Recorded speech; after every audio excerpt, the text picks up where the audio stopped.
former Fulton County District Attorney and Sheriff. Formerly a judge, and he knows a little bit about how these things go. Mohawk Valley, legal eagle, lawman. He is the Sheriff of Fulton County, New York. Just such an amazing guy. This is the Rich Giardino Show, where the Constitution, crime, and politics meet. Hey, welcome, everyone. We've got an excellent guest today. He's been at the forefront of prevention and treatment for law enforcement, EMS, corrections, and fire personnel for years. He runs Northeast Diagnostics and Medical Diagnostics, and his name is Dr. Perry Frankel.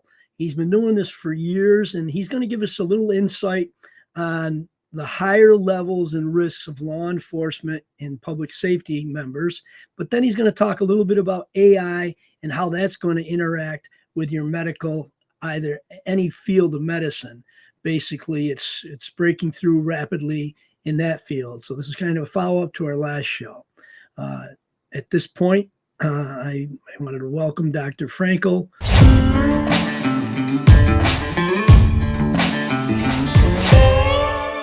Welcome, Dr. Frankel. I appreciate you taking the time to come on with us today.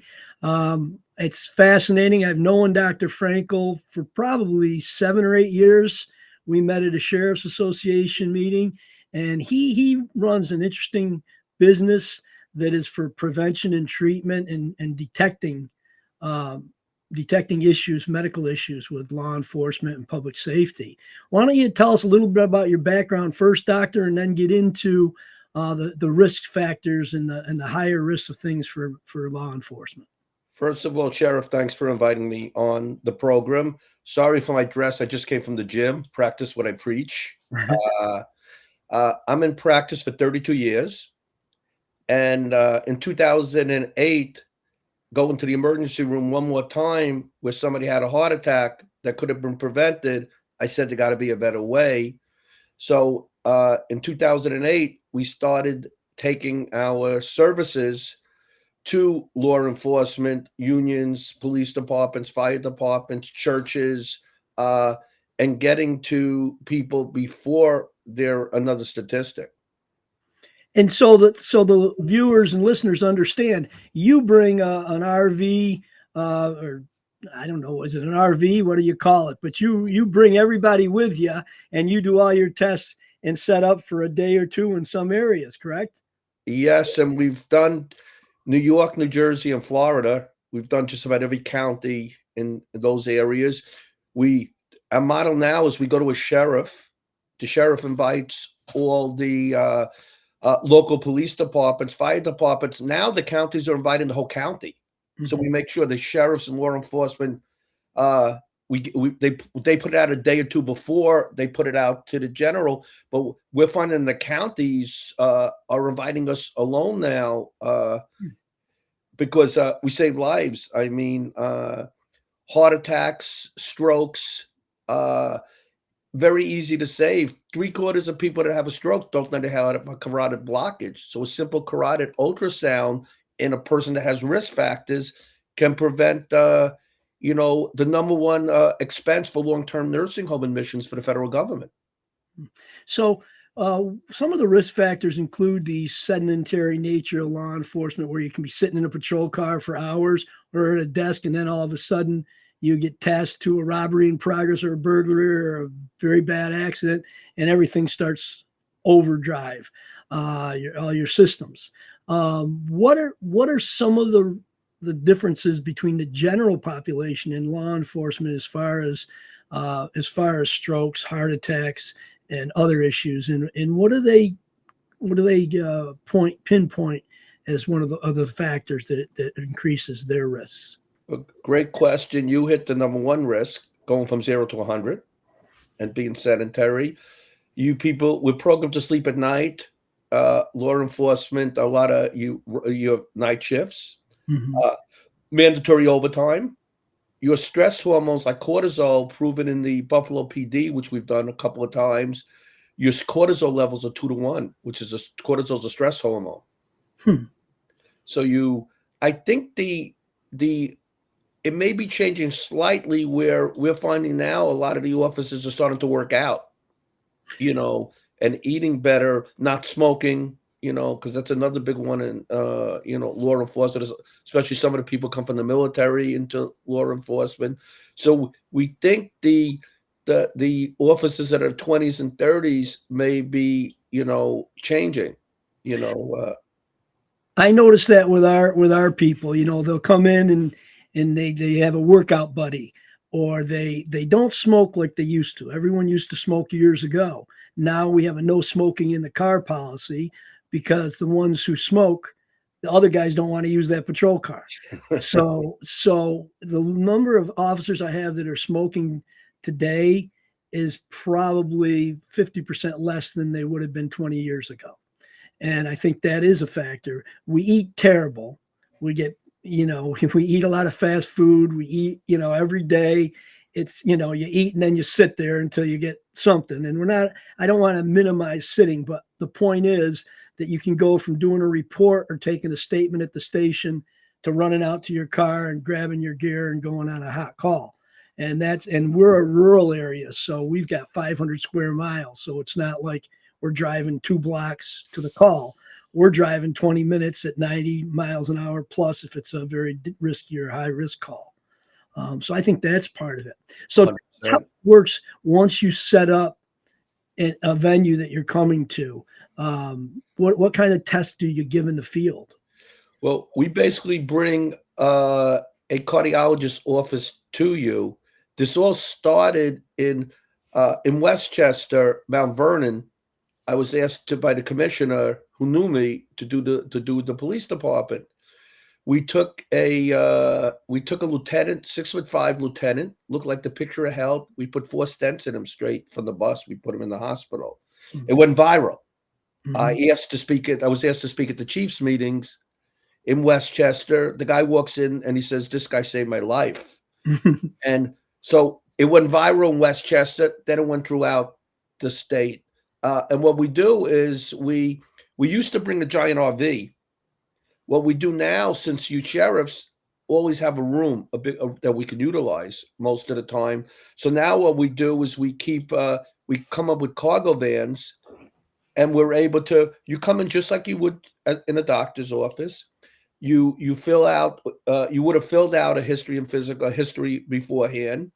You're seen, you check in with somebody just like a doctor's office. Then a nurse sees you, does your vitals and stuff. EKG, then I see you. When it's law enforcement, I show up myself, mm-hmm. Or fire. And we do the EKG, I do a history and physical, and whatever you need, just like in our office, we can do. If you need a sonogram of your heart, we'll do a sonogram of your heart. We had in Oneonta a 38-year-old staff. He was a patrol sergeant. His father died in the 30s. His uncle died in the 30s. As soon as they put the ultrasound on, I saw he had a 6-centimeter aneurysm. Oof. That's why all his family died. And he was sort of upset because why he's gone to doctors for a long time, and the reason I did it, his blood pressure was very high. And he had a strong family history. So one of the things I had to think about was either heart attack, aneurysm, things like that. And what we did is we have connections with some of the major hospitals. There's a doctor in Cornell that can actually, he's the only one that could put a new aorta in with the valve intact, so the guy didn't have to go in Coumadin. Within 2 months, he was back on patrol. Otherwise, he couldn't. He texts me every few months, "God bless you," Mm-hmm. And in law enforcement, we have a ton of aneurysms we pick up on you guys. If you have risk factors for heart attack, we'll do a stress test, but we don't do a plain stress test. We take pictures of your heart with ultrasound before and after, which is more accurate than a regular stress test.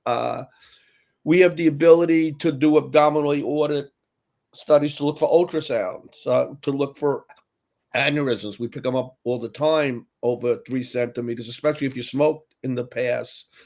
And so we have the ability to do everything short of an angiogram or a CAT scan we bring into the facility. But you do an EKG, and that's for your heart, right? Yep. We do that bloods.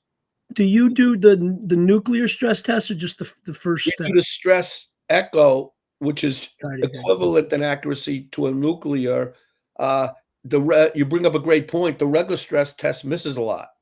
You know, it doesn't. We also have one of your colleagues. He's a testimony on Oneida County. Your under sheriff, Joe Lisi. Yep. We took him. We saw him. He's one of my best friends now. We saw him, sheriff, just like you, Michelle, very nice guy. We saw Lisi. There's a stress test. This is important for your audience. We'll pick up a blockage of 70% or more. If it's less than 70%, it's not going to pick it up. Okay. Nuclear, stress echo, any kind of test.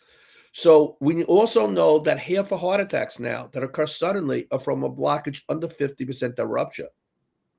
So if we just do the stress test and we don't go further in high-risk people, we're going to miss a lot of people. So Joe Lisi, I said to him, you got a couple of risk factors, and I'm allowed to talk to him because he's a testimony. He speaks for us at different places. I said, I want you to get a 5-minute CAT scan called the coronary artery calcium score, where you actually get a plaque score. If your score is 0, you have no plaque. That's how we catch stress tests and stress echoes. Stress nuclear miss about 15%. It's 85% accurate, give or take. The regular stress test is about 65% accurate. This one, we find the 15% that have significant disease, over 70% that the stress test missed. But we find the dangerous ones that are 20, 30, 40% that could explode. And if you think about it, I'm a simple guy from Brooklyn. You keep putting water into a water balloon, helium to a helium balloon, fat, cholesterol into those 20, 30%, they rupture. So those people that are less than 70%, 30, 40, 50, we get their LDLs under 50. That's the low density lipoprotein, the bad, the lousy, lethal cholesterol. So we stopped that from progressing. Joe Lisi, we ended up, he had a weird thing. He had collaterals. He auto bypassed himself, where your body tries to bypass the blockages, but it's not as good as your normal artery, or not as good as a bypass. So that's why the stress test didn't show anything, because in his case, he was trying to self-heal by him. He didn't even know it. Yeah, you law enforcement guys are tough guys. You just, some of us are. I mean, one last week, some lady said to me, "How many steps do you take a day?" I said, "It depends on how long the buffet table is." And that's for that. Therein lies the problem. Can you explain to us like what an aneurysm is? Because I didn't realize that so many people do have different size aneurysms. Some are aorta, some are in their abdomens, I guess, some are in their heart, chest cavity. How do they form? I guess. Very good point. An aneurysm in the abdomen is when the width of the aorta is 3 centimeters or more. Normal's up to 3, so 3.1. An aneurysm in the chest, it's when the aorta is more than 3.7 centimeters in width. They form from risk factors. Number 1 is smoking. Number 2 is family history. Number 3 is hypertension, high blood pressure. So it is like a clumping of blood vessels, or is it? No, it's a widening of your aorta. Okay. So instead of 3 centimeters or less in the abdomen, it's over 3 centimeters. And in the chest, it's over 3.7 centimeters in width. And it's because, think of it as the blood pressure is high. It's beating the walls of the artery, and they weaken over time. We find in law enforcement much higher percentage of aneurysms because you go from 0 to 100. Your stress hormones are 2 to 1. And I'm sure blood pressure is going up during pursuit, where you're not dealing with the nicest element sometimes. And we find a much higher, that guy, everybody missed that guy, that sergeant's, father and stuff. And he that was in the sheriff's near Oneonta we had done. That's where they invite all the local enforcement. So it's important, a way you pick that up, a simple ultrasound of the aorta can measure and see the thickness of the width of the aorta. A simple ultrasound of the chest. So can see an aneurysm. So people that have high blood pressure, family history, we pick it up all the time. We picked up in correctional offices a ton of aneurysms. Tell me about when you do the test in the carotid artery. What are you looking for there? The stricture. I mean, is it tighter?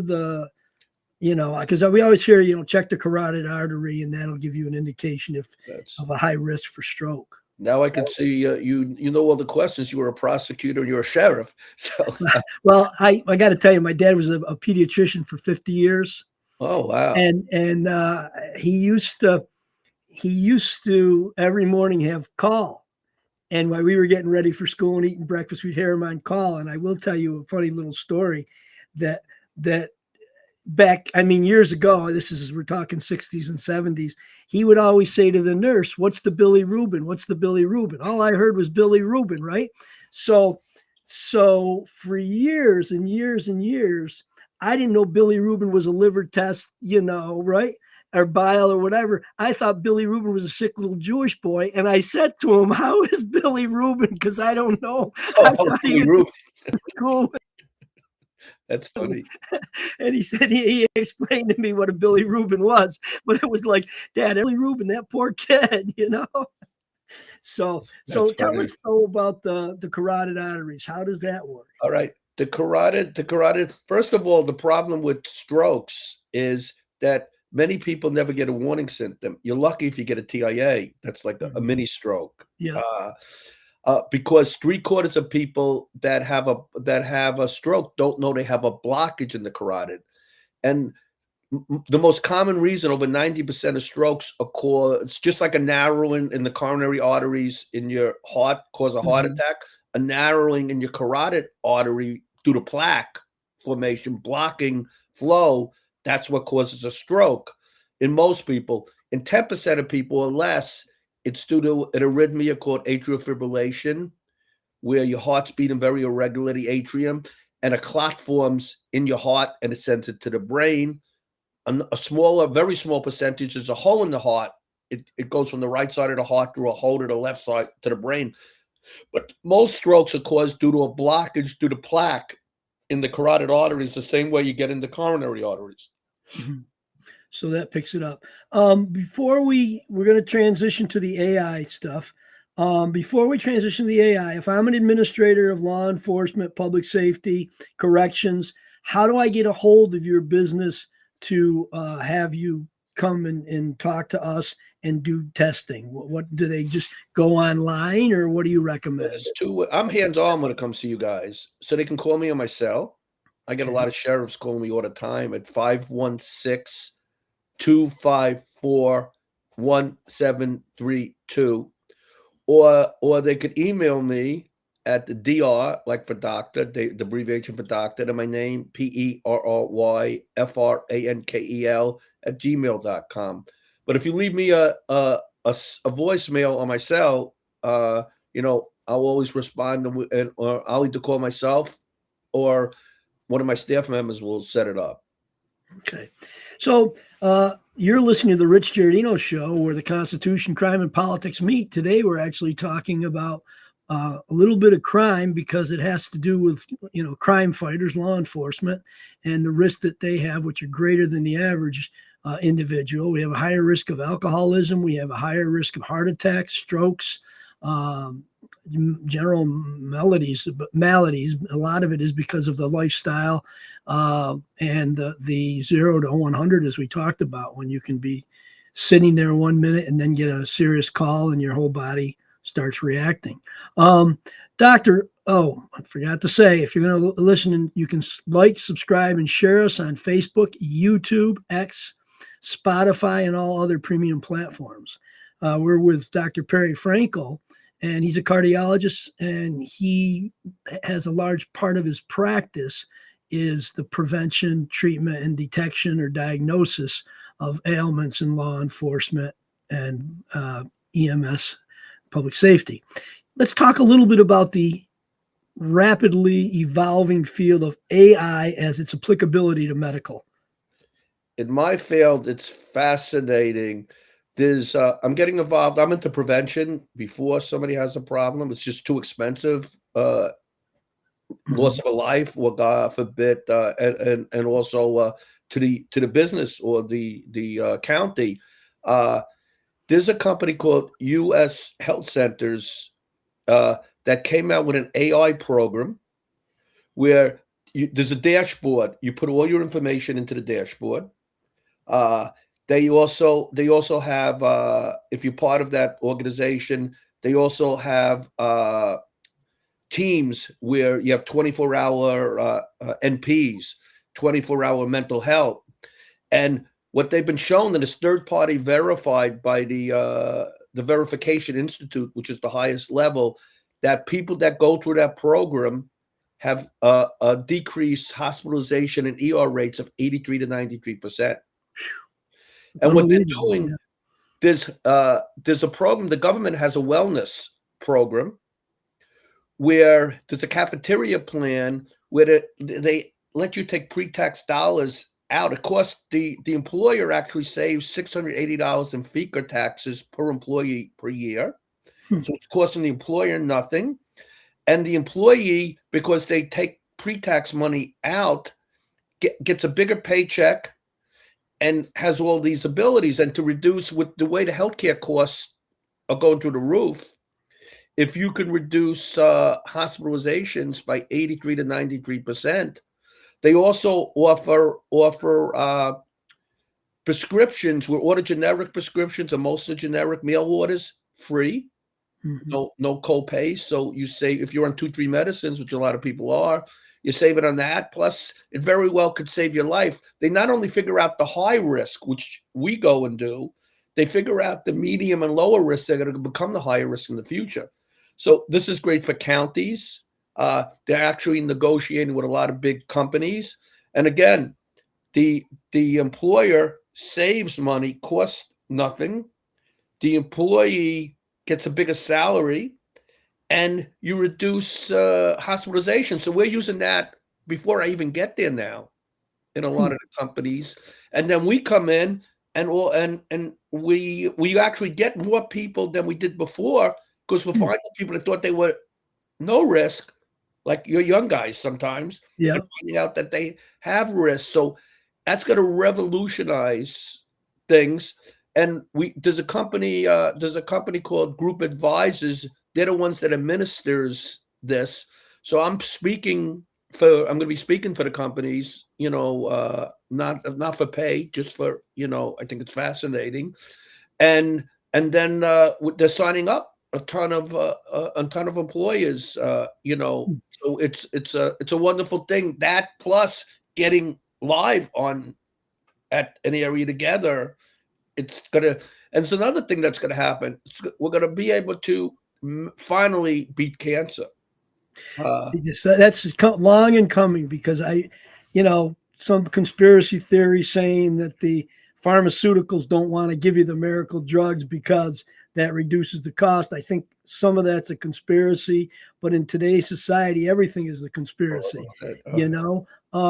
One of the things, so the AI will be like a first line of detection towards diagnosis. Right. Is that a good way of saying it? Like you're detecting things like, you better get checked for this, or you're at high risk for this, and then it's verified humanly by your diagnosis and your other machines objectively. And they have people that you can call 24 hours a day, nurse practitioners and nurses, that if you have any questions, and they can get people to do what they need to do and the doctor to take care of it. And with cancer, we can now map out DNAs of cancer when you don't have spread cancer, you just have a few cells. Within 4 to 5 years, they're going to be able to make a vaccine with AI to attack those cells and end the cancer. Sloan Kettering has done phase 1 studies in pancreatic cancer, stage 4, and they were able to show a remarkable number of people that they couldn't even find the cancer anymore. Jeez, because pancreatic cancer, as many of us know, is so deadly because it's detected so late because of the nature of it. And you brought a great point. They're going to be able to patent and and get paid for these things. Yeah, exactly. That's So they'll get paid some way. Is there anything I didn't ask you about that you think is important for the listeners to hear? Because again, the younger you are, and you're right, and I think working out is good, eating healthy. We've got some guys that do that, but we also got the muscle heads that just go to the extreme, and I think that can be dangerous. So that's my excuse for not exercising, doctor. That if they work out too hard, that might not be healthy. But is there anything that I missed that I should have asked you that you think would be helpful to the listeners? No, I think the important point to reiterate again is if you have risk factors, family history, high blood pressure, diabetes, cholesterol, risk factors, sedentary, if the stress test is negative, you still get that 5-minute CAT scan called the coronary artery calcium score. It's about $100. Insurance companies, of course, won't pay for it because it opens up a Pandora's box. Listen, it cost me $150,000, $200,000 to fix Joe Lisi. Yeah. It probably costs a lot more to fix the other guy, so they don't want it, even though there are 5 studies that showed it's better than anything else we have. It's called the coronary artery calcium score. If you have any family history, you have risk factors. I've saved more law enforcement, hundreds and hundreds of law enforcement with that test. And the other thing is, don't be afraid of your doctor. Go to your doctor. And if your doctor doesn't want to order tests like this, find another doctor. Yeah. You want a proactive doctor. Same way law enforcement. You want somebody that's going to go and look into a crime scene. You don't want, and thank God, you have good people. Yeah, more eyes on it. And my uncle, who was 92 years old, passed away recently. But he used to tell the story. I went to my doctor, and he says, you got to cut back on the pasta, the pizza, and all the Italian food. Your cholesterol super high. You got this or that. And he says, can you give me the name of another doctor for a second opinion on cutting back? So at 92, he's correct. Yeah. I think a lot of it is people aren't 100% honest with their doctors either. I think they're afraid. It's like they'll minimize. I'm one of those guys. I was sick when I was a kid. I had childhood rheumatoid arthritis, missed a year of school. And I think as you get older, it's like, I don't want to go through that. So the less I tell my doctor, so you get people then, I think that they wait until it's so late that they feel so bad that it's worse or more difficult to turn it back because they waited so long. Very true with law enforcement. Mm-hmm. I have to push hard with the questioning to get things out of them. Yeah. If you run up a flight of stairs, you get short of breath. I got to push hard with law enforcement. You're completely right. And some other people too, but law enforcement is very, very common not to, you guys are heroic. They want to be invincible, and they're 100%. not.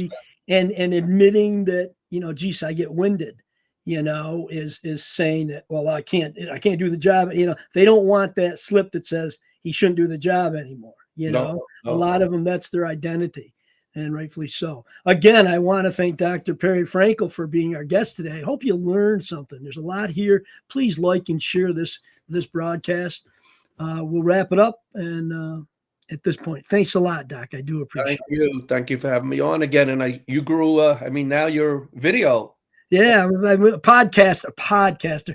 Somebody said to me, my husband listens to your podcast. I didn't know you had a podcast. How many viewers do you get? I said, well, Joe Rogan, he gets about 60 or 80 million. I got about 6 or 8. She goes, 6 million? I said, no, 6 or 8 people. All right. But thank you very much. Thank you. And thanks for inviting me. Have a nice day. It. Thank you. Thank you.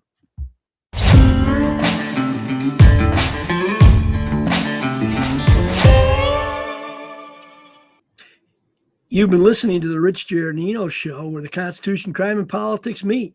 Today's guest was Dr. Perry Frankel, a cardiologist who does specialties in preventative and diagnosis of law enforcement and public safety persons. We thank Dr. Frankel for being with us, and I ask you to like, share, and subscribe on YouTube, Facebook, X, Spotify, Apple, and all premium channels to the Rich Giardino Show.